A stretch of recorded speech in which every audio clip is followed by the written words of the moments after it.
আমিরুল মুমিনিন হযরত ওমর ফারুক রাদিয়াল্লাহু তাআলা আনহু সাইদের উপর খুশি হয়ে গেলেন।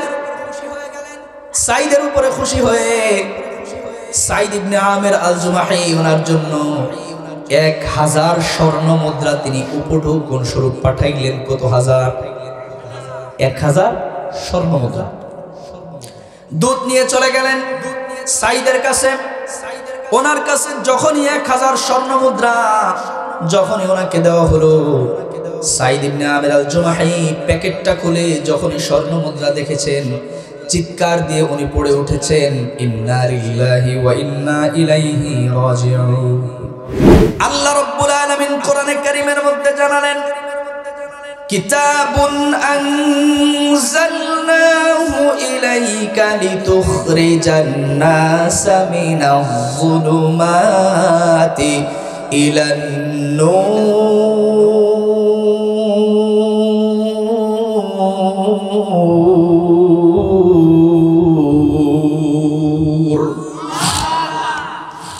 আল্লাহ রাব্বুল আলামিন জানিয়ে দিলেন, ওগো নবীজি, আপনাকে আমি জাহালাতের যুগে প্রেরণ করেছি, যেই যুগের মানুষেরা পরস্পরের মধ্যে ভ্রাতৃত্বের বোধ সামান্যতম নাই, ভ্রাতৃত্ববোধের লেশমাত্র নাই, এমন যুগে আপনাকে প্রেরণ করলাম। ছোটরা বড়দেরকে মূল্যায়ন করে না, বড়রা ছোটদেরকে স্নেহ করে না। ওগো নবীজি, আমি আপনাকে এমন যুগে প্রেরণ করলাম যেই যুগে বাবারা তাদের আপন ঔরসজাত সন্তানদেরকে জীবন্ত প্রথিত করতে বিন্দু পরিমাণ কুণ্ঠাবোধ করে না। ওগো নবীজি, এমন যুগে আপনাকে প্রেরণ করে একটা কিতাব দিলাম সমাজকে পরিবর্তনের জন্য। এই কিতাব দেওয়ার পর আমি আপনাকে জানিয়ে দিলাম, এই কিতাব যারা নিজেদের জীবনে বাস্তবায়ন করবে, ওই সমস্ত মানুষদেরকে আমি রব্বুল আলামিন তাদের জাহালাত থেকে বের করে, তাদের অন্ধকারাচ্ছন্নতা থেকে বের করে একটা আলোকোজ্জ্বল সমাজের দিকে আমি তাদেরকে ধাবিত করব। কোন সুবহানাল্লাহ। আউযু বিল্লাহি মিনাশ শাইতানির রাজীম। উচ্চ আওয়াজে বিসমিল্লাহির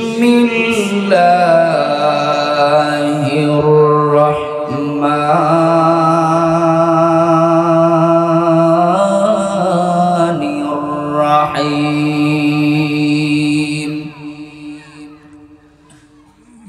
কিতাবুন আনজালনাহু ইলাইকা লিতুখরিজান নাসা মিনাজ যুলুমাতি ইলান নূর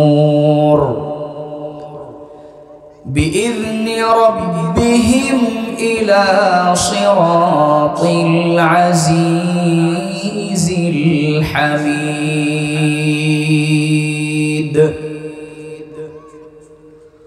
قال تعالى في شان حبيبه إن الله وملائكته يصلون على النبي يا أيها الذين آمنوا صلوا عليه وسلموا تسليما। درود إبراهيم পড়ি। اللهم صل على محمد وعلى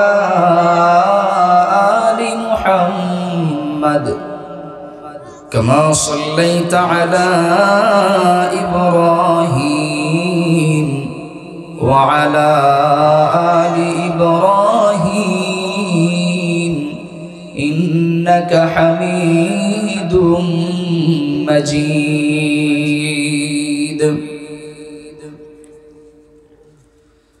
তোমাকে ডাকি যদি একবার আল্লাহ, আমাকে কাছে টানো বারবার।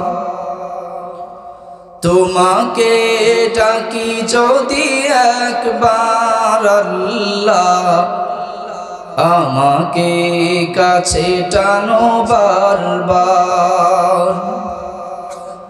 যদি পথ ভুলে যাই আমাকে দিও ঠাই, যদি পথ ভুলে যাই আমাকে দিও ঠাই, দিও দিশা এইটুকু আবদার আল্লাহ, আমাকে কাছে টানো বারবার। তোমাকে ডাকি যদি একবার আল্লাহ, আমাকে কাছে টানো বারবার। দুনিয়ার বুকে আমি এক মুসাফির, বুনে যাই প্রতিদিন গুনাহের জাল।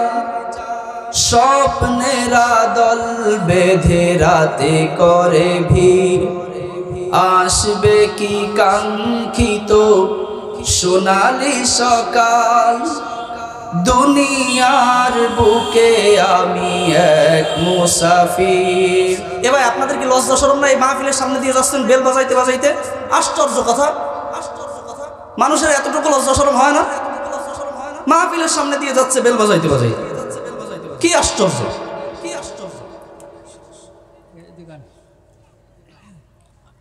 আর জিকির লা ইলাহা ইল্লাল্লাহ, জোরে লা ইলাহা ইল্লাল্লাহ, জোরে লা ইলাহা ইল্লাল্লাহ। আল্লাহকে ভালোবাসেন কারা কারা? দুই হাত।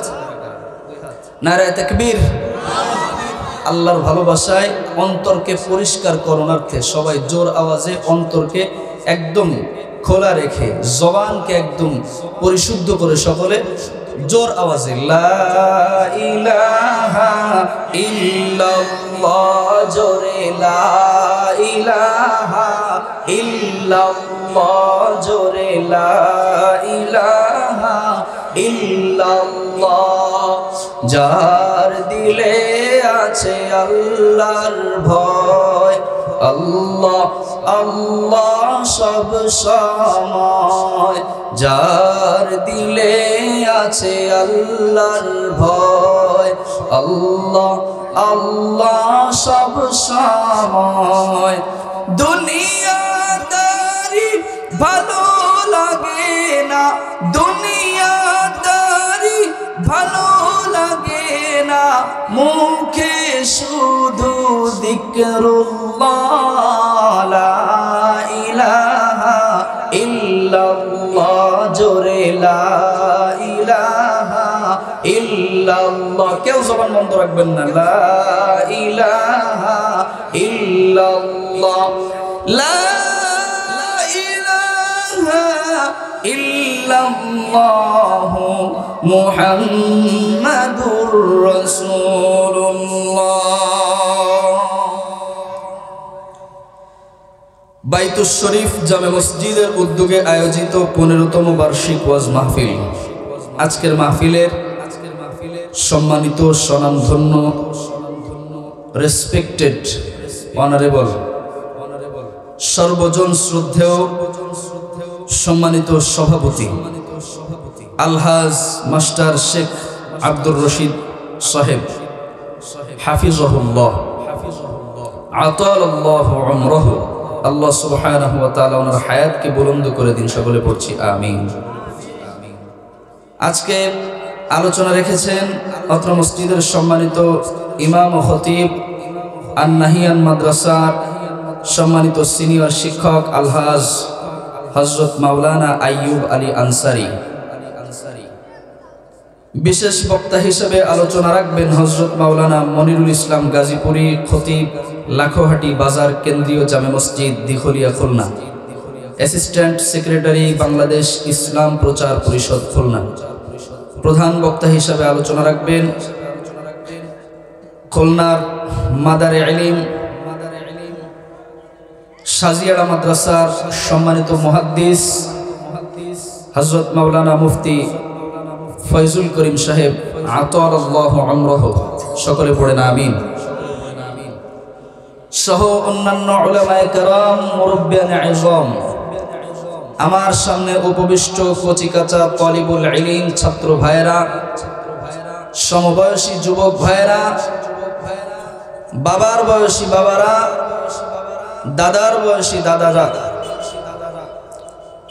ভাইয়ের বয়সী ভাইয়েরা, আমরা সকলে আল্লাহ সুবহানাহু ওয়া তাআলার দরবারে আলিশানে লাখো কোটি শুকর ও সুজুদ আদায় করছি, যেই মহান রব্বে কারীম আমাদেরকে অত্যন্ত দয়া করে, মায়া করে, ভালোবেসে আমাদের হায়াতকে দীর্ঘায়িত করে আজকের মুহূর্ত পর্যন্ত আমাদেরকে সুস্থ সবল রেখে দুনিয়ার সমস্ত প্রকার অন্ধকারাচ্ছন্নতা, জুলুমাত, অমানিসা থেকে মুক্ত করে দুনিয়ার মধ্যে সর্বোৎকৃষ্ট জায়গা সমূহের মধ্যে অন্যতম জায়গা কোরআনের মজলিসে এসে বসার, দিনী কথা বলার, শোনার তৌফিক দান করেছেন। এই জন্য আমরা দিল থেকে ভক্তি সহকারে মহব্বত নিয়ে সমস্বরে স্বতঃস্ফূর্তভাবে জবান ছেড়ে দিয়ে সকলে একযোগে একসাথে হৃদয়ের গহীন থেকে আওয়াজ বের করে চিৎকার দিয়ে সকলে শুকরিয়া আদায় করে পড়ছি আলহামদুলিল্লাহ। মুসলমান ভয় করে একজনকে, তিনি কে? আমরা আমাদের আওয়াজের মাধ্যমে একজনকে খুশি করতে চাই, তিনি কে? একজনকে বেজার করতে চাই, সে কে? শয়তান। আল্লাহ সুবহানাহু ওয়া তাআলাকে খুশি করার জন্য দিলটাকে উজাড় করে এক বাক্যে আকাশ বাতাস ইথার পাথার প্রকম্পিত করে শয়তান যাতে এই ময়দান থেকে পালিয়ে যেতে বাধ্য হয়, এই জন্য দিল খুলে আরেকবার শুকরিয়া আদায় করছি, জবান ছেড়ে সকলে চিৎকার দিয়ে পড়ছি আলহামদুলিল্লাহ।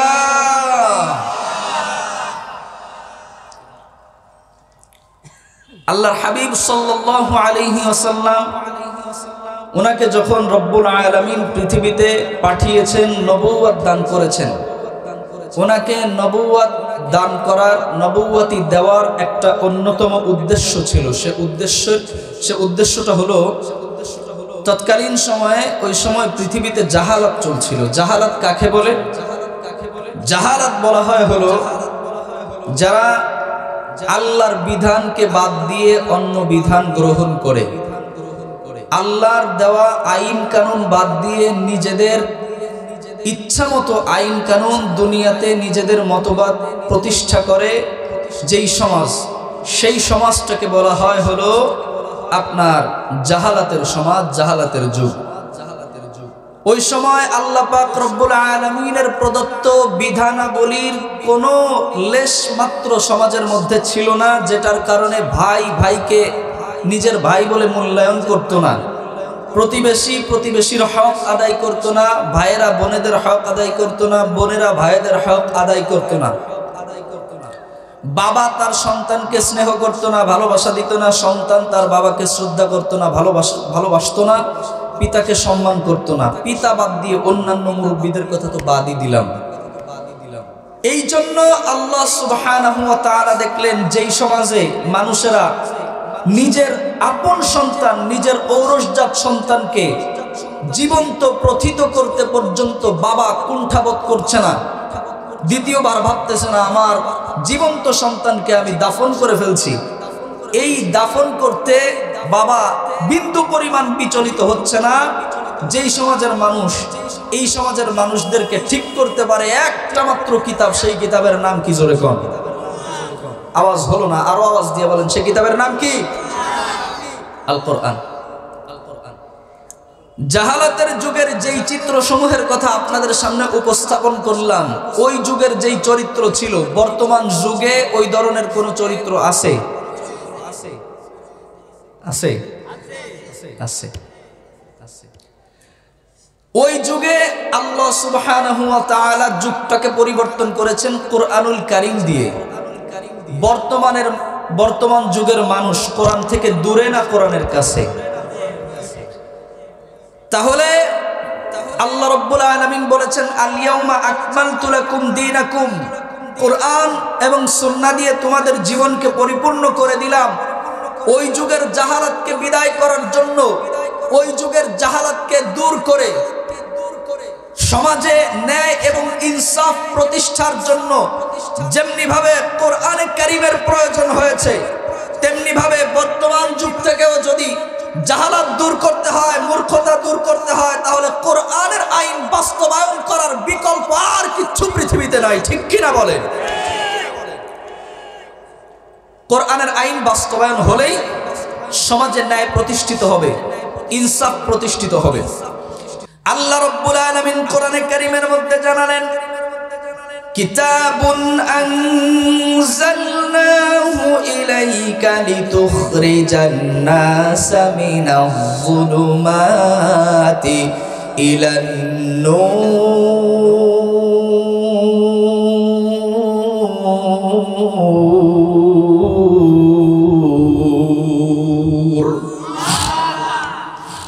আল্লাহ রাব্বুল আলামিন জানিয়ে দিলেন, ওগো নবীজি,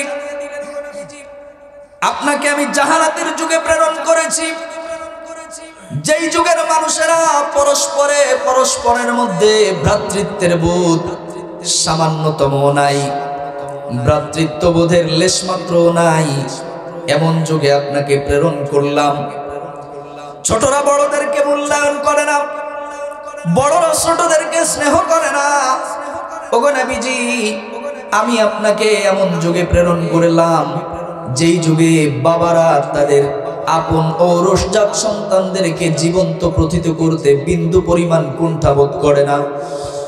ওগো নবীজি, এমন যুগে আপনাকে প্রেরণ করে একটা কিতাব দিলাম সমাজকে পরিবর্তনের জন্য।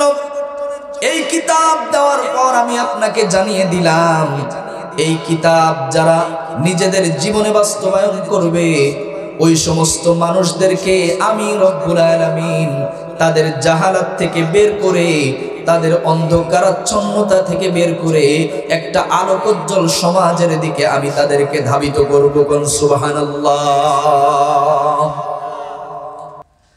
কোরআনের আইন প্রতিষ্ঠিত হলে, কোরআনের বিধান যদি সমাজের মধ্যে বাস্তবায়িত হয়ে যায়, তাহলে ওই সমাজের ভিতরে শান্তি প্রতিষ্ঠিত করে দিবেন একজন। জোরে বলেন, তিনি কে?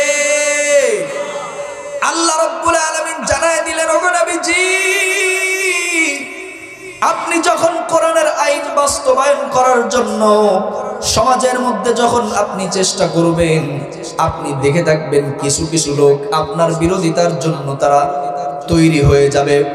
রব্বুল আলামিন কোরআনে কারীমের সূরাতু হামিম সিজদার মধ্যে জানালেন,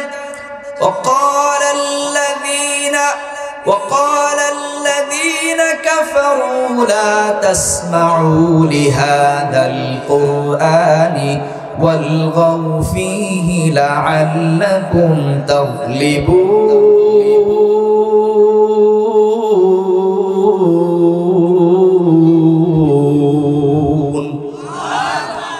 আল্লাহ রাব্বুল আলামিন জানায় দিলেন, ওগো নবীজি, আপনি যখন কোরআনের দাওয়াত দেওয়ার জন্য মানুষদেরকে আহ্বান করবেন, মানুষেরা আপনার কোরআনের আওয়াজ শুনে, কোরআনের একটা যে বিমুগ্ধ করা সুর, এই সুর শুনে মানুষেরা একত্রিত হয়ে যাবে।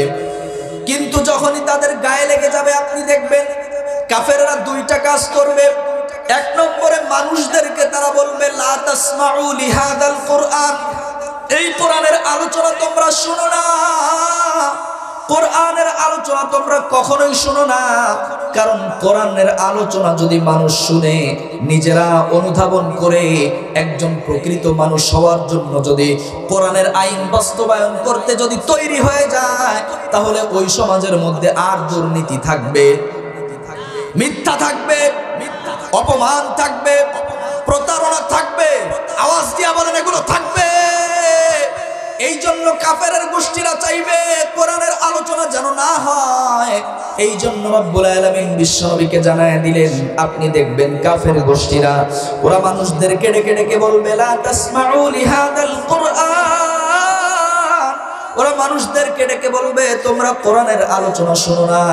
আর একটা কাজ তারা করবে, তারা বলবে ওয়ালগাউ ফীহি লাআল্লাকুম তাগলিবুন, যেখানে কোরআনের আলোচনা হওয়ার জন্য একটা জায়গা কায়েম হয়ে গেল, একটা মঞ্চ প্রস্তুত হয়ে গেল, একটা জায়গা প্রস্তুত হয়ে গেল, ওই জায়গায় গিয়ে তোমরা হট্টগোল তৈরি করে দিবা। সম্মানিত উপস্থিতি, এজন্য ওই যুগে নবীজি সাল্লাল্লাহু আলাইহি ওয়াসাল্লাম যখন কোরআনের আলোচনা করতেন, কাফেররা বাধা দিত। বর্তমানেও যদি কোরআনের আলোচনা করার জন্য মাহফিলের প্যান্ডেল প্রস্তুত করা হয়, যদি কোথাও কোরআনের আলোচনা করার জন্য জায়গা প্রস্তুত করা হয়, সামান্য সামান্য ছোট ছোট ভুল ধরে মাহফিলটাকে বন্ধ করে দেওয়ার জন্য, মাহফিলটাকে বন্ধ করে দেওয়ার জন্য, শেষ করে দেওয়ার জন্য সমাজের কিছু লোক তৈরি হয়ে যায়। জোরে বলেন আছে না নাই? আপনাদের কি খারাপ লাগতেছে? এগুলো সমাজের বাস্তবতা কিনা? মাহফিলের এক প্যান্ডেলের এই পাশ দিয়ে ছেলেদের কথার আওয়াজ আসতেছে, এগুলো দেখেন তো বন্ধ করা যায় কিনা?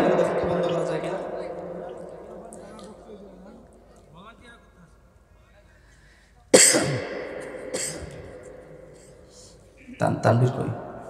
গরম পানির ব্যবস্থা করো। তাহলে ওই যুগে, জাহেলি যুগের মানুষেরা কোরআনের আলোচনা বন্ধ করার জন্য তারা পায়তারা করত, চেষ্টা করত। বর্তমান যুগেও তাদের চেলা, তাদের কিছু উত্তরসূরি আমাদের সমাজে আছে না নাই? গত 16 বছর যখনই কোথাও কোরআনের আলোচনা করার চেষ্টা করা হয়েছে, যখনই কোথাও যাওয়া হয়েছে, সঙ্গে সঙ্গে বলে দেওয়া হয়েছে হুজুর রাজনৈতিক আলোচনা করবেন না। ঠিক কিনা? যখনই কোথাও যাওয়া হয়েছে বলে হুজুর রাজনৈতিক আলোচনা করবেন না। তারপরেও যদি হুজুররা রাজনৈতিক আলোচনা করত, ওই দল বাদে অন্যান্য দল খুশি হতো। এবার একটু কান লাগান, ওই দল বাদে অন্যান্য দল খুশি হতো। বারবার বলতো ঈদের পরে দেখব, ঈদের পরে আমরা আন্দোলন করব, আন্দোলন করে সরকারকে নামানোর চেষ্টা করব। 16 বছর ধরে কোনো কিছু করতে পারে নাই। এখন যদিও কোথাও কোরআনের আলোচনা হয়, তাদের গায়েও যদি লেগে যায়, তাহলে দেখা যায় তাদের গায়ে পড়ে এবং কোরআনের আলোচনার মধ্যে বাধা দেয়। এই চিত্র বর্তমান বাংলাদেশে জোরে বলেন আছে না নাই? 16 বছর কিছু করতে পারে না, এখন এসে তার মানে বলতে হয় ওই দলের ধন এই দলের দিয়া, ওই দল গেছে খালি হইয়া। কথা কি বুঝতেছেন আপনারা? ওই দলের ধন এই দলের দিয়া, ওই দল গেছে ভারত পলাইয়া। আপনাদের মনে বুঝতে কষ্ট হচ্ছে? কষ্ট হলেও বাস্তবতা এটাই। এমন ভাব শুরু করছে, এখনো পর্যন্ত ক্ষমতা হাতে পেয়ে পারে নাই। ক্ষমতা যদি হাতে পায়, ওই দল দেশ ধ্বংস করছে অর্ধেক, এই দল পুরো দেশ ধ্বংস করে তারপর পালাবে। একটু গালে দিয়ে দেখো, ঠিক আছে, মেলা গরম কিনা চলবে না, সমস্যা নেই, এভাবেই থাকুক। এবার শোনেন, এই কথাগুলো বলতে কি ভয় পাওয়া যাবে? বাংলাদেশের জনগণের সিদ্ধান্ত নিতে হবে যে আমরা পরবর্তীতে কাদের হাতে ক্ষমতা দিব। আচ্ছা, হুজুরদের কাজ এবং মুসলমানের কাজ কি শুধু মসজিদে গিয়ে আল্লাহ আল্লাহ করা? হ্যাঁ, যদি মসজিদে গিয়ে শুধু আল্লাহ আল্লাহ করা মুসলমানের কাজ হতো, তাহলে আল্লাহর রাসূল সাল্লাল্লাহু আলাইহি ওয়াসাল্লাম 27টা যুদ্ধে কেন তিনি সশস্ত্র, তিনি সশরীরে কেন তিনি সংগ্রাম করেছেন? 27টা যুদ্ধে কেন তিনি নিজে 27টা যুদ্ধে অংশগ্রহণ করলেন? কেন? এই কথাগুলো কেন বলে না হুজুররা? এবং মুসলমানরা কেন এটা বুঝতে চায় না, কেন শুনতে চায় না? এটা মুসলমানদেরকে শুনতে যারা দিতে চায় না, এরাই হলো মুসলমানের সবচাইতে বড় দুশমন, কোনো সন্দেহ নাই। আপনারা বুঝলেও ঠিক, না বুঝলেও ঠিক, আপনারা বললেও ঠিক, না বললেও ঠিক। কোরআনের আইন সমাজে বাস্তবায়ন হওয়া ছাড়া আর কোনো উপায়।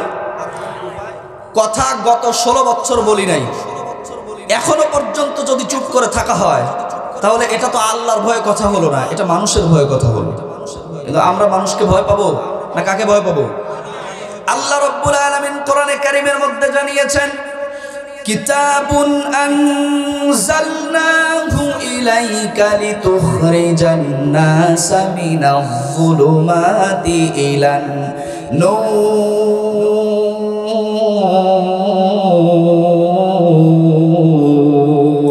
রাব্বুল মানুষকে অন্ধকার থেকে আলোর দিকে নেয়। এজন্য ওগো নবীজি, কোরআনের আলোচনা যখন আপনি করবেন তখন ভয় পাবেন না, সংকোচ বোধ যেন আপনার অন্তরের মধ্যে না হয়। রব্বুল আলামিন কোরআনে কারীমের অন্যত্র জানিয়েছেন, সূরাত আরাফের ভিতরে রব্বুল আলামিন জানিয়েছেন, কিতাবুন উনজিলা ইলাইকা ফালা ইয়াকুন ফি সাদরিকা হারাজুম মিনহু লিতুনযিরা বিহি ওয়া যিকরা লিল মুমিনিন। ওগো নবীজি, আপনি যখন মানুষদের সামনে কোরআনের কথা বলবেন, আপনি বিন্দু পরিমাণ ভয় পাবেন না, আপনি সংকুচিত হবেন না, চিন্তান্বিত হবেন না, পেরেশান আপনি হবেন না। কারণ সব সময় মনে রাখবেন, লা তাহজান ইন্নাল্লাহা মা'ানা। সব সময় আপনি মনে রাখবেন আমাদের সঙ্গে একজন আছেন, তিনি কে? আর যাদের সঙ্গে আল্লাহ থাকে তাদের কোনো ভয় আছে? যাদের হৃদয়ে আছে আল্লাহর ভয়, তারা কভু পথ ভুলে যায় না। আল্লাহর প্রেম ছাড়া এই দুনিয়ায় কারো কাছে কোনো কিছু চায় না। যাদের হৃদয়ে আছে আল্লাহর ভয়, তারা কভু পথ ভুলে যায় না। আল্লাহর প্রেম ছাড়া এই দুনিয়ায় কারো কাছে কোনো কিছু চায় না। রাতের আধারে যারা সিজদাতে রয়, দু চোখের অশ্রুতে নদী যেন বয়। রাতের আধারে যারা সিজদাতে রয়, দু চোখের অশ্রুতে নদী যেন বয়।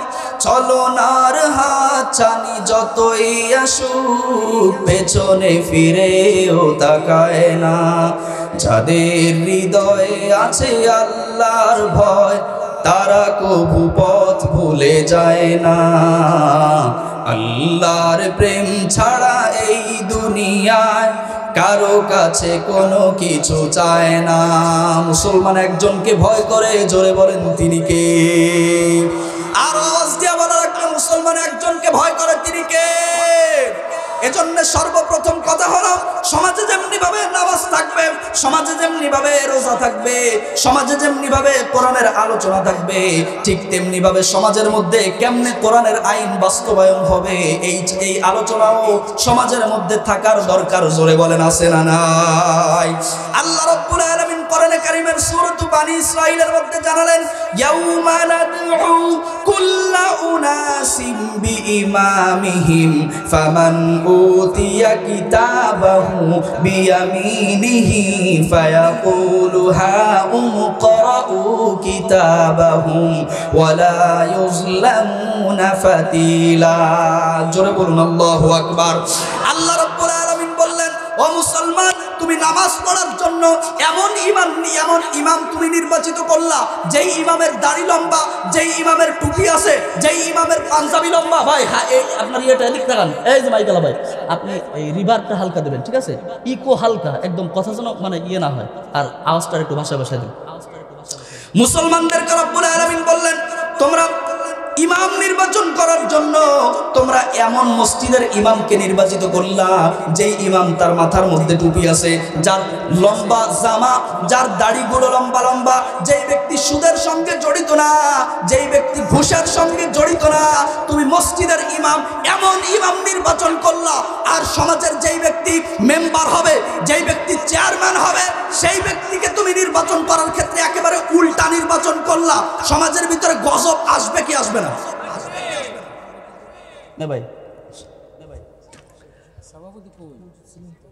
কারণ রব্বুল আলামিন বললেন, ইয়াউমা নাদউ কুল্লা উনাসিম বিইমামিহিম।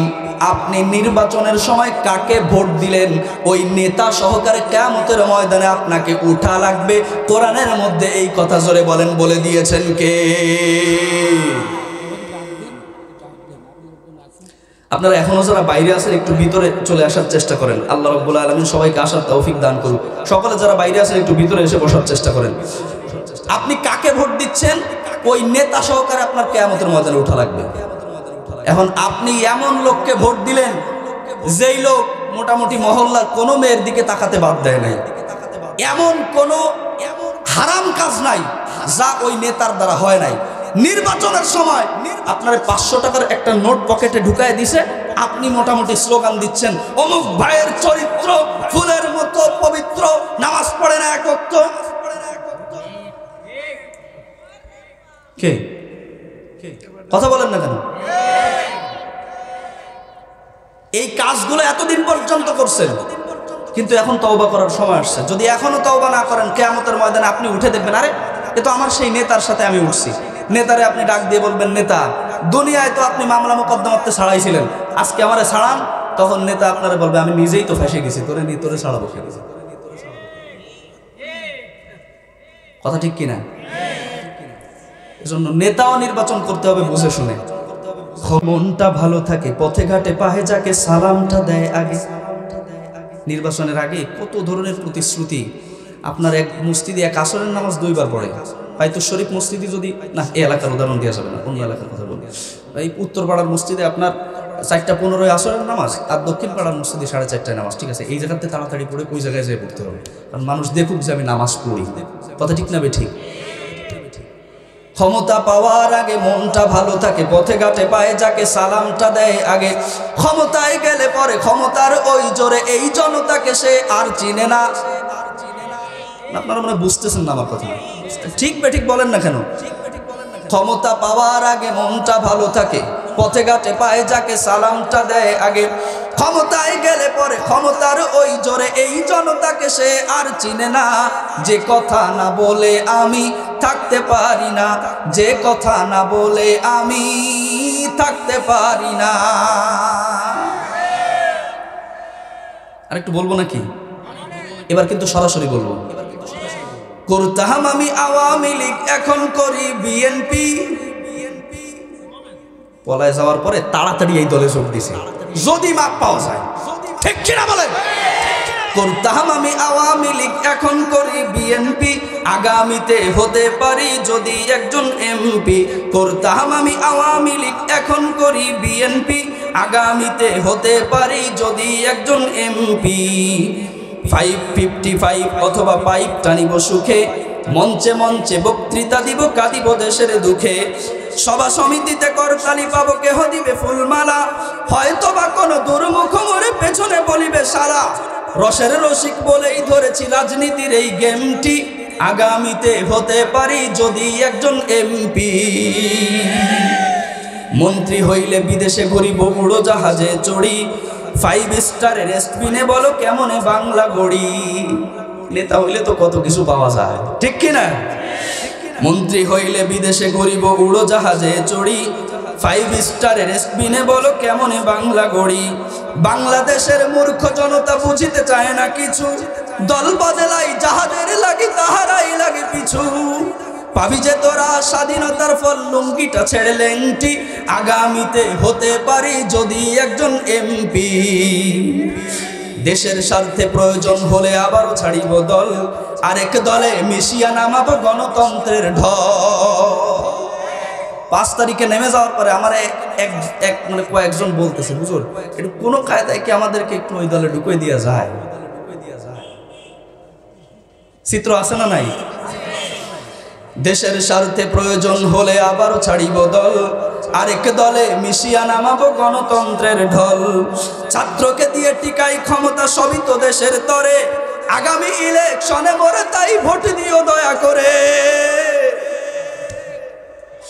ছাত্রকে দিয়ে টিকাই ক্ষমতা, সবই তো দেশের তরে।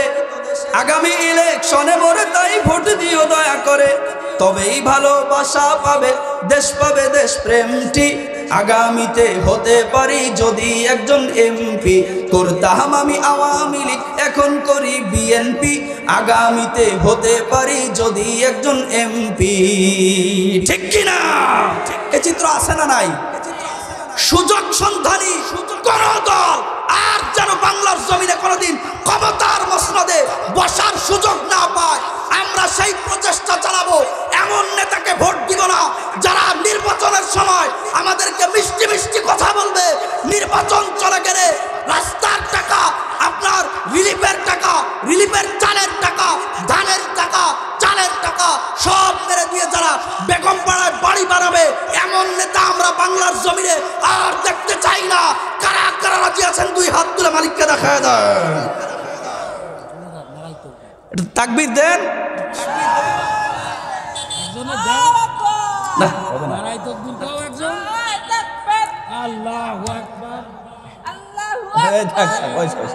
ঠিক আছে ঠিক আছে আল্লাহ একবার আমার সাথে তাকবীর দেন, একটু গরম হওয়া দরকার। নারায়ে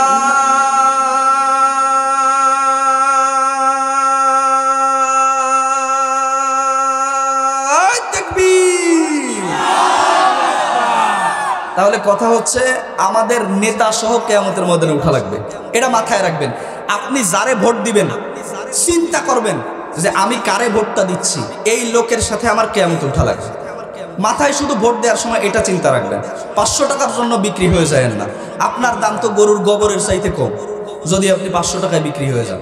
এই হিসাব রাখবেন আমি কারে ভোট দিচ্ছি, মাথায় এটা সেট করে নেন আজকে থেকে, যারে ভোট দিচ্ছি তার সঙ্গে আমার কিয়ামতে উঠা লাগবে। কথা ঠিক আছে না নাই? বাস নেতা নির্বাচন করব কেমন লোককে সেটা বোঝার জন্য বলছি। আল্লাহ রাব্বুল আলামিন কোরআনে কারীমের মধ্যে জানিয়েছেন, والسابقون الأولون من المهاجرين والأنصار والذين اتبعوهم بإحسان رضي الله عنهم ورضوا عنه ذلك الفوز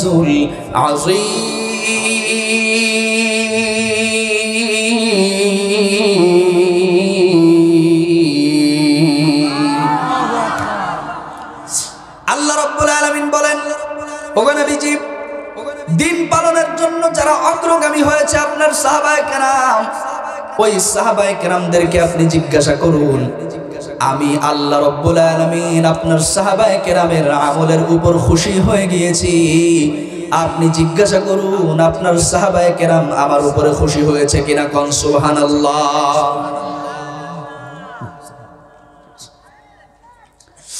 সাহাবায়ে কেরামদেরকে রব্বুল আলামিন তাদের ব্যাপারে বলে দিলেন, সাহাবায়ে কেরামের উপরে রব খুশি হয়ে গিয়েছেন। এবার রব্বুল আলামিন জিজ্ঞাসা করছেন, সাহাবায়ে কেরামেরা তোমরা আমার উপরে খুশি হয়েছো কিনা? সাহাবায়ে কেরামের মধ্য থেকে অগ্রসেনা হযরত ওমর ফারুক রাদিয়াল্লাহু তাআলা আনহুর শাসনামল।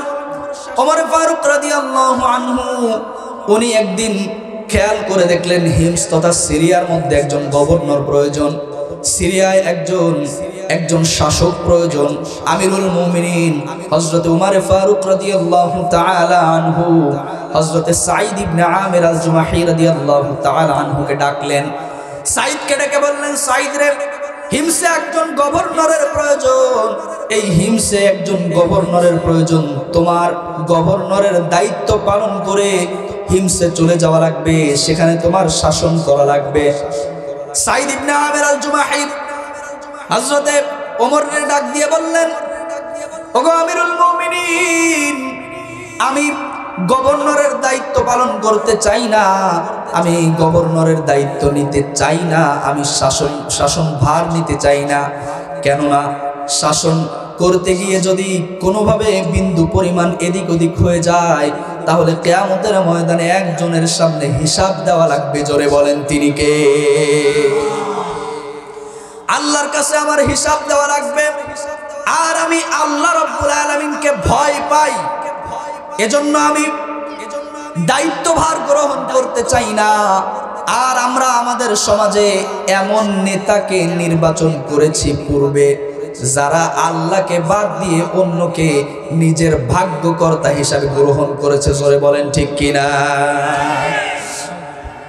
একবার বলেছে আমি 70-80 রাকাত তাহাজ্জুদ পড়ি, আবার যখন পূজার সময় হয়েছে আমরা দেখেছি মাথায় সিঁদুর নিয়ে হাতে শাখা পরে ভারতে পাড়ি জমিয়েছে। জোরে বলেন আছে না নাই?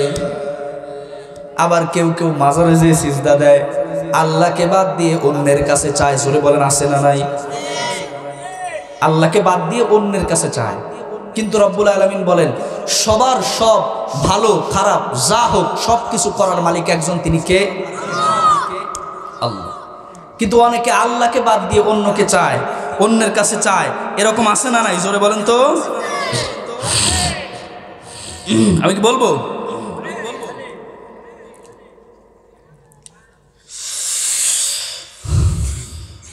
আল্লাহকে বাদ দিয়ে অন্যের কাছে চায়, মাজারে চায়, খাজার কাছে চায়, আল্লাহকে বাদ দিয়ে। মাজার টাজার আছে নাকি আপনাদের দিকে? আপনারাও চান নাকি? খাজার নামে মাজার করে দেখায় যারা খাজার শান, দিনে করে ভণ্ডামি আর রাত্রে মারে গাজায় টান।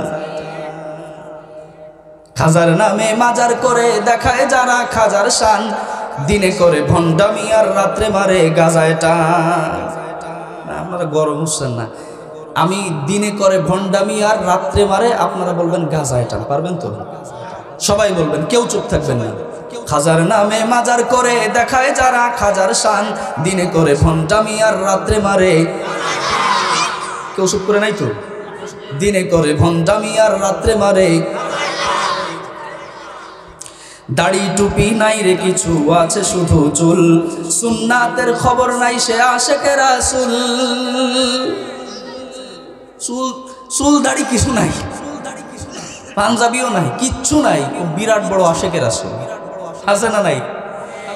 দাড়ি টুপি নাই রে কিছু, আছে শুধু চুল, সুন্নাতের খবর নাই সে আশেকে রাসূল। মাজারে সারা বেলা চলে ওই নারীর মেলা। আছে না নাই? পর্দা কার বিধান? মেয়েরা তাদের শরীরকে ঢেকে চলবে, মেয়েরা তাদের চেহারাকে ঢেকে চলবে, এই বিধান করে দিয়েছেন কে? কিন্তু বাংলার জমিনে এমনও মাজার আছে যেই মাজারে পর্দার কোনো বালাই নাই, নারীদের অবাধ চলাফেরা। বাংলার জমিনে এমন কিছু মাজার, জোরে বলেন আছে না নাই? মাজারে সারা বেলা চলে ওই নারীর মেলা, মাজারে সারা বেলা চলে ওই নারীর মেলা।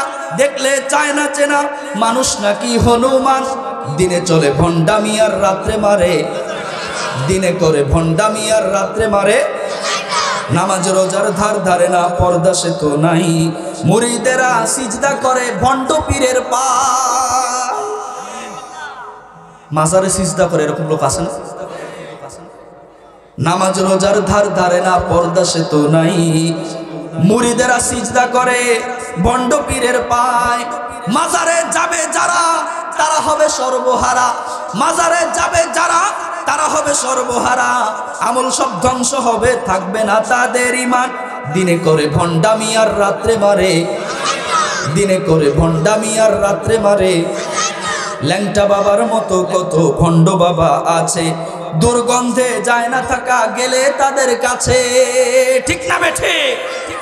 ল্যাংটার মুরিদ যারা তারা হলো সর্বহারা, আটরশির মুরিদ যারা তারা হলো সর্বহারা, দেওয়ানবাগির মুরিদ যারা তারা হলো সর্বহারা, মাজারের মুরিদ যারা তারা হলো সর্বহারা। আমল সব ধ্বংস হবে, থাকবে না তাদের ঈমান, দিনে করে ভণ্ডামি আর রাত্রে মারে। খাজার নামে মাজার করে দেখায় যারা খাজার শান, দিনে করে ভণ্ডামি আর রাত্রে মারে। বাস, আছে না নাই বাংলার জমিন? ওমরে ফারুক রাদিয়াল্লাহু তাআলা আনহু সাঈদ ইবনে আমির আল জুমাহিকে এক প্রকার জোরপূর্বক তাকে ক্ষমতার মসনদে সমাসীন করে দিলেন। ক্ষমতার চেয়ারে দেওয়ার পরে হযরতে ওমরে ফারুক রাদিয়াল্লাহু তাআলা আনহু সাঈদকে বললেন, সাঈদ রে, সিরিয়ার মানুষগুলো দুর্ভিক্ষের কবলে তারা পড়ে আছে, এই মানুষগুলোর উপরে সঠিকভাবে বিচার বিশ্লেষণ করে তাদেরকে দুর্ভিক্ষের কবল থেকে রক্ষা করা লাগবে। যাও, আমি কিছুদিন পর খবর নিব। সাঈদ ইবনে আমির আল জুমাহি চলে গেলেন। দীর্ঘ 1 বছর পেরিয়ে যাওয়ার পরে আমিরুল মুমিনিন ওমর রাদিয়াল্লাহু তাআলা আনহু দূত মারফত খবর পাঠাইলেন, দেখতে পাঠালেন সিরিয়ার খবর কি। আমিরুল মুমিনিন একজন দূত পাঠালেন, দূত চলে গেলেন। দূতকে সাথে সাথে আমিরুল মুমিনিন এই কথাও জানিয়ে দিলেন, শোনো, 1 বছর শাসন ক্ষমতা পেরিয়ে যাবার পরেও ওই এলাকার মধ্যে এখনো কারা কারা দরিদ্র আছে, সেই মানুষগুলোর একটা লিস্ট, সেই মানুষগুলোর একটা তালিকা তুমি তৈরি করে আনবা। হযরতে সাঈদ ইবনে আমির আল জুমাহির খবর নেওয়ার জন্য একজন দূত চলে গেলেন ওই এলাকায়। উনি যখন ওই এলাকায় গেলেন, ওই এলাকায় যাবার পরে ওই এলাকার দরিদ্র মানুষগুলোর একটা তালিকা তিনি তৈরি করলেন। হযরত ওমর ফারুক রাদিয়াল্লাহু তাআলা আনহুর কাছে তিনি প্রত্যাবর্তন করলেন। আমিরুল মুমিনিন হযরত ওমর রাদিয়াল্লাহু তাআলা আনহুর কাছে প্রত্যাবর্তন করার পর আমিরুল মুমিনিনের কাছে দরিদ্র মানুষগুলোর তালিকা তিনি দিলেন, দরিদ্র মানুষদের লিস্ট দিলেন। হযরত ওমর ফারুক রাদিয়াল্লাহু তাআলা আনহু দরিদ্র মানুষদের নাম পড়ার জন্য উনি যখনই লিস্টটা হাতে নিলেন, লিস্টটা হাতে নেওয়ার সঙ্গে সঙ্গে ওনার দুই চোখ বেয়ে অশ্রু অবারিত পড়তে আরম্ভ করলো। ওনার কাছে পাশে থাকা মানুষেরা জিজ্ঞাসা করলো, আমিরুল মুমিনিন কেন আপনার চোখের মধ্যে অশ্রু?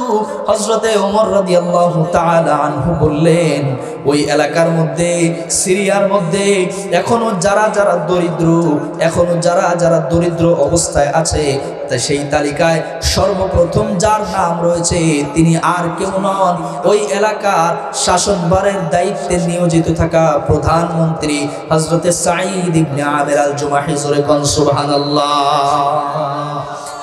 আমরাও এমন নেতা নির্বাচন করি যেই নেতা নির্বাচিত হওয়ার আগে তার অনেক জায়গা জমি থাকে, কিন্তু নির্বাচন করার পর 5 বছর তিনি ক্ষমতায় থাকার পর মানুষদের কল্যাণার্থে এত বেশি ব্যয় করেন তার আর কিছু থাকে না। হ্যাঁ, 2 কাঠা জমি মোটে, কয় কাঠা? ওটাও বেচে দিছে, কিছু সমিতিতে লোন টোনও নিছে, নিয়ে উনি নির্বাচন করতেছে। পাশ থেকে যারা শুভাকাঙ্ক্ষী আছে তারা বলতেছে, ভাই তুমি যদি নির্বাচিত না হইতে পারো তাহলে কেমনে কি হবে? কয় টেনশন করিস না, দেখ আমি কি করি। উনি নির্বাচনের দিন সকাল সকাল ঘুমাতে উঠছে, উঠে তাহাজ্জুদ পড়ছে, আল্লাহর কাছে দোয়া করছে, আল্লাহ আমি এখন 2 নাম্বারই করার জন্য যাচ্ছি, তুমি আমারে তৌফিক দিও। উনি সকালবেলা মোটামুটি আবডালে দাঁড়ায় আছে, নিজে এক পথে দাঁড়ায় আছে, আর অন্য পথগুলোতে ওনার কিছু প্রতিনিধি দাঁড়ায় আছে। সবাই যাওয়ার পথে নোট বুঝে দিচ্ছে যে ভোটটা, ব্যাস নির্বাচিত হয়ে গেছে। আছে না নাই? এবার 5 বছর যখন পার হয়ে গেছে, বেচছিল কয় কাঠা? এটা বেচছিল 5 বছর পরে ওনার জমি আলহামদুলিল্লাহ 20 বিঘা হয়ে গেছে। কয় বিঘা? তাহলে এই সম্পদ দান করেছেন একজন, তিনি কে? এই সম্পদ আল্লাহ দান করছে। এই সম্পদ দান করছে কেডা? আল্লাহ দান করছে এই সম্পদ। আল্লাহ। আপনারা আবার রাগ করলেন না তো? আপনাদের আওয়াজ শুনে মনে হচ্ছে যে রাগ করছেন।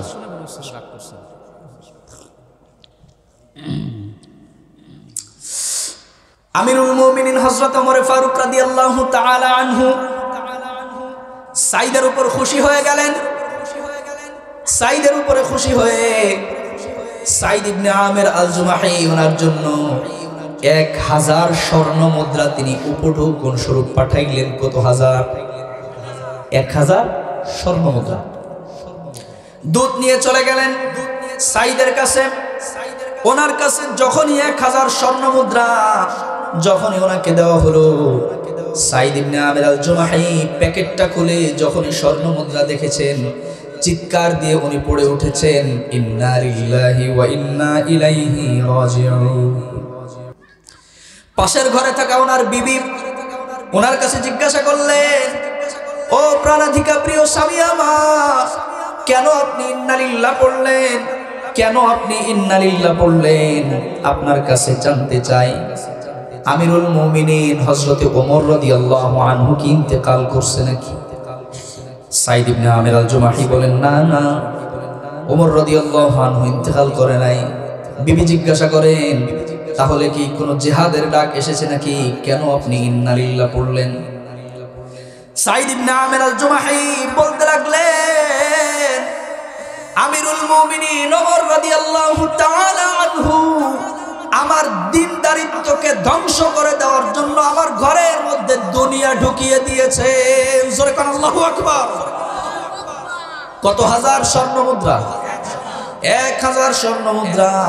এটা পাওয়ার পর উনি বলছেন, ওমর আমার ঘর থেকে 2 দিনকে বের করে দেওয়ার জন্য আমার ঘরের মধ্যে তিনি দুনিয়া ঢুকিয়ে দিয়েছে। বিবি বলতে লাগলেন কি হয়েছে, ক্লিয়ার করে বলুন, স্পষ্ট করে বলুন। সাঈদ ইবনে আমির আল জুমাহি বলছেন, আমাকে ওমর রাদিয়াল্লাহু আনহু 1000 স্বর্ণ মুদ্রা দিয়েছেন উপঢৌকন, এটা কি করব বলেন। এখন স্বামীও যেমন স্ত্রীও জৈসা কা তৈসা, জৈসা কা তৈসা, যেমন স্বামী তেমন স্ত্রী। আল্লাহ রাব্বুল আলামিন এটার কথাও কোরআনে কারীমের মধ্যে জানিয়েছেন, আয-যানি লা ইয়ানকিহু ইল্লা যানিয়াতান আও মুশরিকা ওয়াজ-যানিয়াতু লা ইয়ানকিহুহা ইল্লা যানিন আও মুশরিক ওয়া হুররিমা যালিকা আলাল মুমিনিন।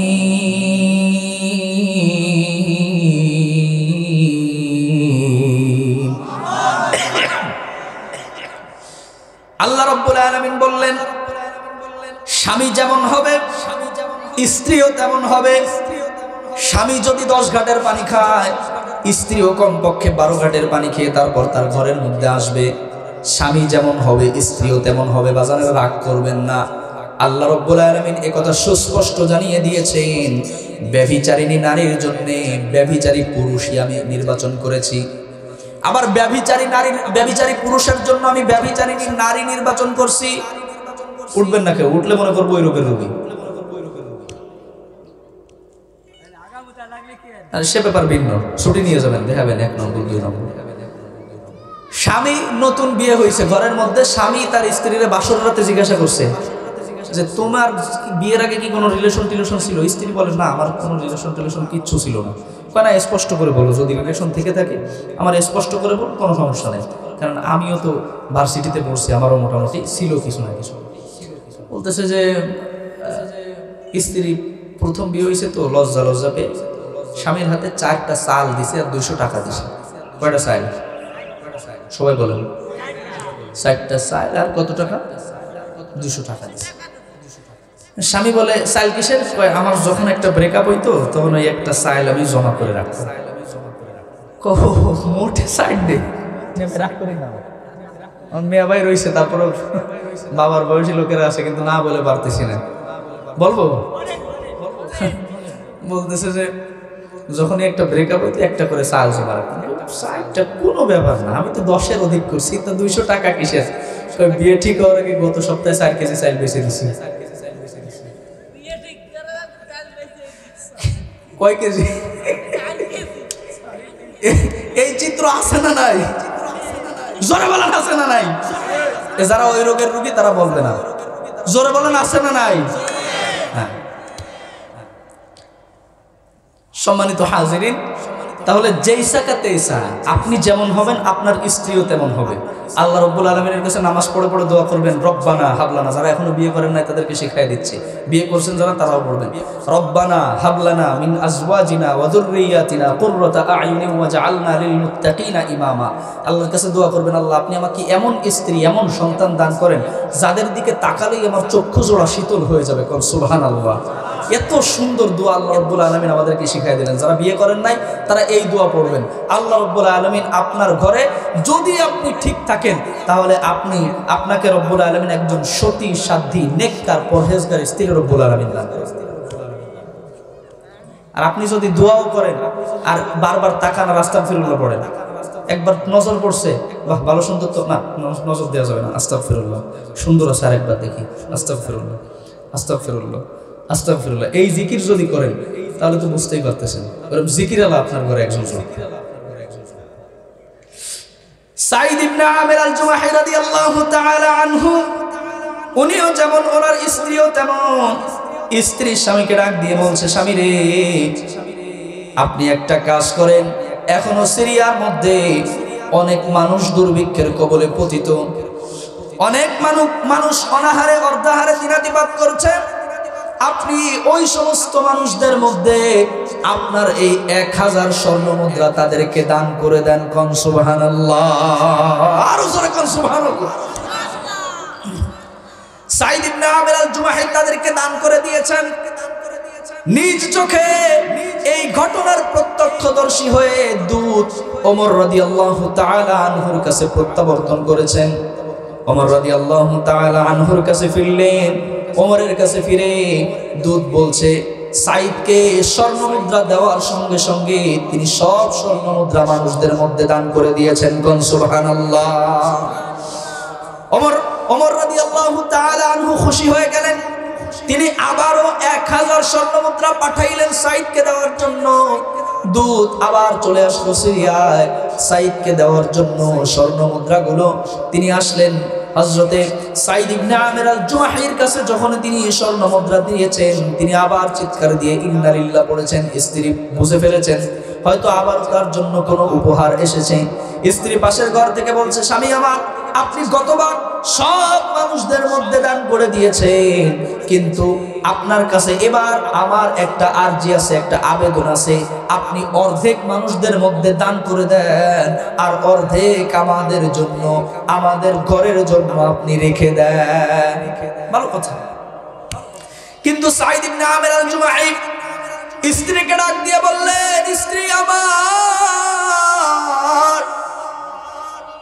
এই যে অর্ধেক স্বর্ণমুদ্রা রেখে দিব পরামর্শ দিয়েছো, খুব ভালো পরামর্শ তুমি আমাকে দিয়েছো, কিন্তু আমারও একটা কথা আছে।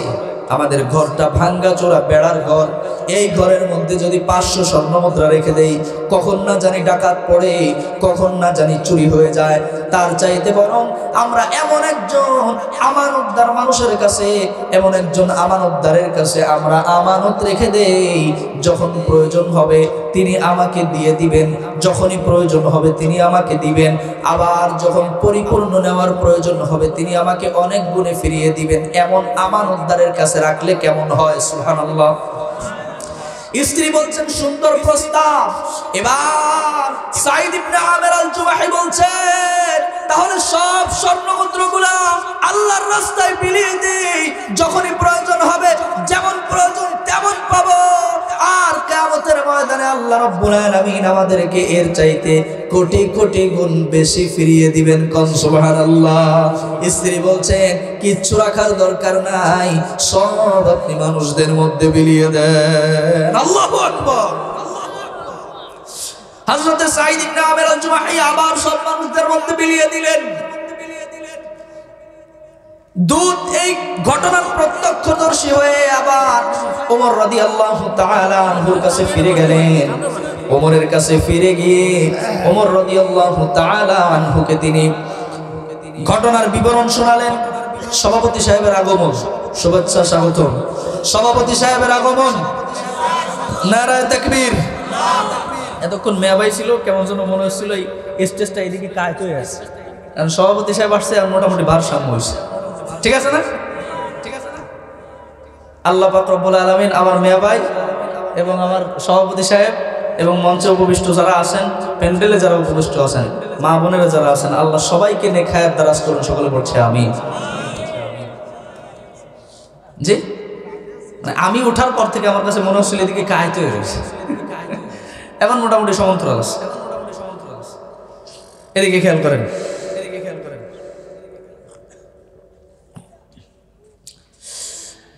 ওই আপনার দূত চলে গেলেন ওমরের কাছে, গিয়ে ঘটনার সব বিবরণ দিলেন।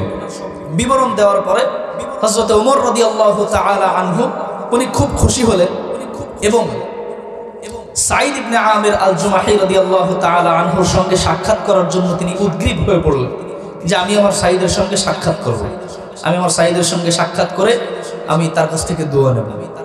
কে? হযরত ওমর ফারুক রাদিয়াল্লাহু তাআলা আনহু।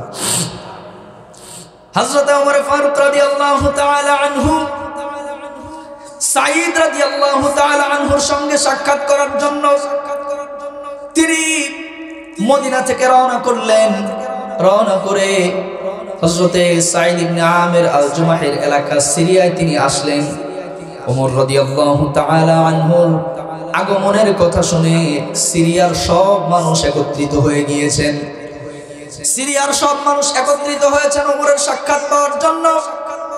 ওমর রাদিয়াল্লাহু তাআলা আনহু সবার সঙ্গে কুশল বিনিময় করার পর তাদেরকে জিজ্ঞাসা করলেন, তোমাদেরকে যেই গভর্নর দিয়েছি, তোমাদেরকে যেই শাসনকর্তা দিয়েছি, তোমাদেরকে যেই প্রধানমন্ত্রী দিয়েছি তোমাদের কাছে কেমন?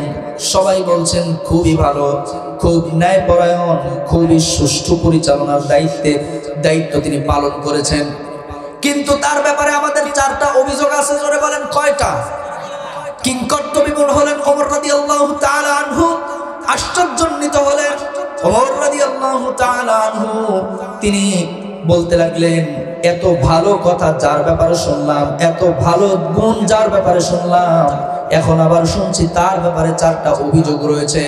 ওমর রাদিয়াল্লাহু তাআলা আনহু সাঈদ ইবনে আমির আল-জুমাহিকে তলব করলেন, সাঈদ ইবনে আমির আল-জুমাহিকে ডাকলেন, সাঈদকে ডেকে বলতে লাগলেন, সাঈদ রে, তোমার ব্যাপারে 4টা অভিযোগ এসেছে, এই 4টা অভিযোগের জবাব এই জনগণের সামনে এখন তোমার দেওয়া লাগবে। আর আমাদের সমাজে যদি চেয়ারম্যানের শালার নামেও যদি মামলা হয়, শুধু ফোন করে বলে দেবে মামলা হতো। ঠিক কিনা? আছে না নাই? কনসেপ্ট কিন্তু একটাই, নেতা নির্বাচিত করার ক্ষেত্রে আমাদের মনে রাখা লাগবে যে কোন নেতা নির্বাচন করব। ঠিক আছে না? ব্যাস। ওমর রাদিয়াল্লাহু তাআলা আনহু সাঈদ ইবনে আমির আল-জুমাহিকে বলেছেন, সব মানুষের সামনে এখন তোমার বিচার করব। এই বাবুরা তোমরা কথা বলে না, বাবুরা কথা বলি বলে আশপাশে মানে এত কথার আওয়াজ কেন? আমি তো এলাকার মানুষ, টোটাফাটা কথা বলতেছি, আপনাদের কাছে যেমনই লাগুক, কিন্তু আমার পরে এলাকার অত্যন্ত সুপরিচিত বক্তা মনিরুল ইসলাম গাজীপুরি ভাই, এরপরে উস্তাজুল আসাতিজা হযরত মাওলানা ফয়জুল করিম সাহেব, উনি কথা বলবেন। উনিও যদি এরকম বাইরে আওয়াজ শোনেন তো ওনাদের মন খারাপ লাগবে, ওনাদের যে কেমন পরিবেশ। কিচ্ছু প্রয়োজন নাই, শুধুমাত্র মাহফিল করার, কোরআনের কথাগুলো শোনানোর একটা সুন্দর পরিবেশের দরকার। সম্মানিত হাজিরিন, ওমর রাদিয়াল্লাহু তাআলা আনহু জনগণের কাছে জিজ্ঞাসা করলেন, তার অভিযোগগুলো বলো। আর সাঈদকে বলে দিলেন, অভিযোগের জবাব তোমার এখনই দেওয়া লাগবে। একজন দাঁড়িয়ে গিয়েছে, দাঁড়িয়ে সাঈদ ইবনে আমির আল-জুমাহির ব্যাপারে তিনি অভিযোগ উত্থাপন করছেন। বলছেন, আমিরুল মুমিনিন, তার ব্যাপারে আমাদের প্রথম অভিযোগ হলো তিনি দিনের বেলায় আমাদেরকে সময় দেন, কিন্তু রাতের বেলায় তাকে পাওয়া যায় না। আপনারা আপনাদের প্রতিনিধি যারা, সমাজ প্রতিনিধি যারা আছে, তাদেরকে কয়বার পান? আলহামদুলিল্লাহ, আমাদের 3 নম্বর ওয়ার্ডের যিনি কমিশনার সাহেব, ওনারা তো সবসময় আমরা দেখি উনি এলাকা দিয়ে চলাফেরা করে। আমাদের এলাকার কথা বাদ, কিন্তু বাইরে যারা আসে, আপনারা আপনাদের মেয়রের কয়দিন দেখছেন? কয়দিন দেখছেন? আর যিনি প্রধানমন্ত্রী, ওনার ব্যাপারে অভিযোগ উত্থাপিত হয়েছে কি, উনি দিনের বেলায় সময় দেন কিন্তু রাতের বেলায় সময়। ওমর রাদিয়াল্লাহু তাআলা আনহু সাঈদ ইবনে আমির আল-জুমাহি রাদিয়াল্লাহু তাআলা আনহুর কাছে জিজ্ঞাসা করলেন, সাঈদ রে, তোমার ব্যাপারে প্রথম অভিযোগ হলো তুমি জনগণকে দিনের বেলায় সময় দাও, কিন্তু রাতের বেলায় তোমারে পাওয়া যায় না। ওমর রাদিয়াল্লাহু তাআলা আনহুর দিকে সাঈদ তাকিয়ে বললেন, আমিরুল মুমিনিন, আমি এই জিনিসটা আমার নিজের মধ্যে গোপন রাখতে চেয়েছিলাম, কিন্তু আপনি আমাকে নিজের মধ্যে গোপন রাখতে দিলেন না, জনগণের সামনে আপনি ফাঁস করে দিলেন। আমি আপনার কাছে জিজ্ঞাসা করি, আমিরুল মুমিনিন, আমাকে শ্রবণ শক্তি, বাক শক্তি, চলার শক্তি, সব কিছু যিনি দান করেছেন তিনি কে? আল্লাহ। হযরতে সাঈদ বললেন যে আল্লাহ রাব্বুল আলামিন আমাকে শ্রবণ শক্তি দিয়েছেন, বাক শক্তি দিয়েছেন, চলার শক্তি দিয়েছেন, জনগণের সেবা করার শক্তি যে আল্লাহ দিলেন, ওই আল্লাহর জন্য সময় বরাদ্দ করার দরকার। জোরে বলেন না, আছে না নাই? এজন্য সাঈদ ইবনে আমির আল-জুমাহি বললেন, আমি দিনের বেলা মানুষের সেবা করি, আর রাতের বেলা ইশার নামাজের পর থেকে নিয়ে ফজর পর্যন্ত আমি আল্লাহর ইবাদতের জন্য নামাজে দাঁড়িয়ে যাই। আল্লাহু আকবার। এমন নেতা যদি আমরা পেতাম, পুরো সমাজের চিত্র পাল্টে যেত। ঠিক কিনা বলে? আফগানিস্তান যখন খেলাফতের পথ চলা যখন শুরু হলো, আপনার মানুষেরা বলা বলি করতে লাগলো, এ সমাজ টিকবে না, আফগানিস্তান কখনো নিজেদের ভাগ্যের পরিবর্তন করতে পারবে না। এখন দেখা যাচ্ছে তারা 20 বছর সশস্ত্র সংগ্রাম করে আমেরিকা বাহিনীকে হটিয়ে দেওয়ার পর বর্তমানে আফগানিস্তানে আল্লাহ পাক রব্বুল আলামিন যেই পরিমাণ নিয়ামত দিয়েছেন, অন্য কোন রাষ্ট্রে এত দ্রুত এমন পরিবর্তন আর কোথাও হয় না। সম্মানিত হাজিরিন, আমিরুল মুমিনিন ওমর ফারুক রাদিয়াল্লাহু তাআলা আনহু দ্বিতীয় অভিযোগ জানার জন্য জনগণের কাছে জিজ্ঞাসা করলেন, দ্বিতীয় অভিযোগটা কি বলো? আরেকজন দাঁড়িয়ে গিয়েছেন, আরেকজন দাঁড়িয়ে বলছেন দ্বিতীয় অভিযোগ হলো হযরতে সাঈদ ইবনে আমির আল জুমাহি আমাদের শাসক, ওনাকে আমরা পরিষদে পাই, কার্যালয়ে অফিসে আমরা পাই, উনি প্রতিদিনই আসেন কিন্তু একটু দেরি করে আসেন। কি করে আসেন? একটু দেরি করে আসেন। সাঈদ ইবনে আমির আল জুমাহি রাদিয়াল্লাহু তাআলা আনহু জিজ্ঞাসা করলেন, সাঈদ রে, কেন তুমি পরিষদে দেরি করে আসো? সাঈদ ইবনে আমির আল জুমাহি রাদিয়াল্লাহু তাআলা আনহু বলছেন, আমিরুল মুমিনিন, আমি এত বেশি ধন সম্পদের মালিক নই, আমার বাসায় আমি একজন কাজের লোক রাখবো, এত সম্পদ আল্লাহ আমারে দেয় নাই। এই কারণে নিজের কাজ নিজে করি। আমার স্ত্রীকে সকালবেলা নাস্তা বানানোর জন্য আমি হেল্প করি। দুইজনে সকালবেলা সমান সমান ভাবে আমরা কাজ করি, সমান সমান ভাবে কাজ করে নাস্তা করে তারপর আমি পরিষদে আসি, স্ত্রীকে হেল্প করি। আমাদের তো স্ত্রীকে হেল্প করতে আমাদের লজ্জা লাগে, কথা বলেন? হ্যাঁ, স্ত্রীকে কাজে হেল্প করা যাবে না। যদি কোনো স্বামী স্ত্রীর কাজে হেল্প করে তাহলে বউ পাগল। কি বলে? বউ পাগল। কিন্তু আল্লাহর হাবিব সাল্লাল্লাহু আলাইহি ওয়াসাল্লাম বলতেছেন, তোমাদের মধ্যে সর্বোত্তম ওই ব্যক্তি যে তার স্ত্রীর কাছে ভালো। আপনার আমার স্ত্রীর কাছে যদি জিজ্ঞাসা করা হয় তাহলে বলবে দুনিয়ার সব সাইড খারাপ লোক। কথা বলেন ঠিক কিনা? এমন একটা অবস্থা হয়েছে, পীর সাহেব পর্যন্ত স্ত্রীর কাছে ভালো হইতে পারে। আছে না নাই? এক পীর সাহেব, ওনার অনেক ভক্ত অনুরক্ত, অনেক মুরিদ, কিন্তু স্ত্রী দাম দেন। তো আল্লাহর কাছে দোয়া করছে, আল্লাহ আমার একটা কারামত দাও না, যে কারামতের কারণে আমার স্ত্রীর কাছে আমি ভালো হইতে পারি। তো আল্লাহ ওনার একটা কারামত দিছে। জায়নামাজের উপর বসে আছে, জায়নামাজটা উড়ে গেছে আপনার উঠানের উপর দিয়ে 2-3 বার। স্ত্রী আবার ওটা দেখছে, কিন্তু জায়নামাজের উপরে কেটে আছে ওটা দেখে নেই। রাত্রেবেলা স্বামীরে বলতেছে, শোনো, পীর হইলে আজকে একজন পীর দেখলাম জায়নামাজ নিয়ে উঠোনের উপর দিয়ে উড়ে গেছে, পীর হইলে ওরকম পীর হইতে হয়, তোমার মতো বন্ড পীর। তো স্বামী বলতেছে, আল্লাহর কসম দিয়ে বলি যে ওই যে উড়ে গেছিলাম ওটা আমি ছিলাম। সত্যি তুমি ছিলা? কই হ্যাঁ আমি ছিলাম। কই এই জন্য তো কই যে বেকা বেকা উড়ে কেন? মানে কোন কায়দায় স্ত্রীদের কাছে ভালো হওয়ার উপায় নেই। আল্লাহ পাক রব্বুল আলামিন আমাদেরকে পরস্পরে হৃদ্যতা, ভালোবাসার বন্ধনে আবদ্ধ হওয়ার তৌফিক দান করুন। সকলে পড়েন আমিন।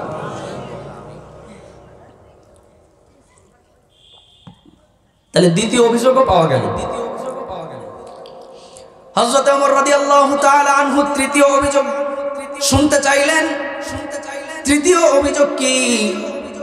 আরেকজন দাঁড়িয়ে বলতে লাগলেন, তৃতীয় অভিযোগ হলো আমাদের গভর্নর, আমাদের শাসক, ওনাকে আমরা সপ্তাহে একদিন পাই না।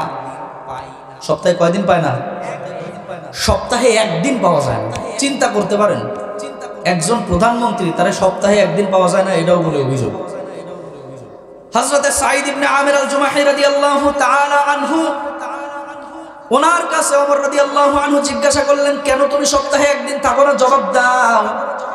হযরত সাঈদ ইবনে আমির আল জুমাহি রাদিয়াল্লাহু তাআলা আনহু উনি ওনার অভিযোগের জবাব দিচ্ছেন, আমিরুল মুমিনিন, আমাকে আল্লাহ রাব্বুল আলামিন এত বেশি ধনী করেন নাই, আমার অনেক বেশি জামা কাপড় থাকবে। এত বেশি ধনী রব্বুল আলামিন আমাকে করেন নাই, এজন্য এত জামা কাপড় আমার নাই। আমার একটাই মাত্র জামা আর একটা চাদর।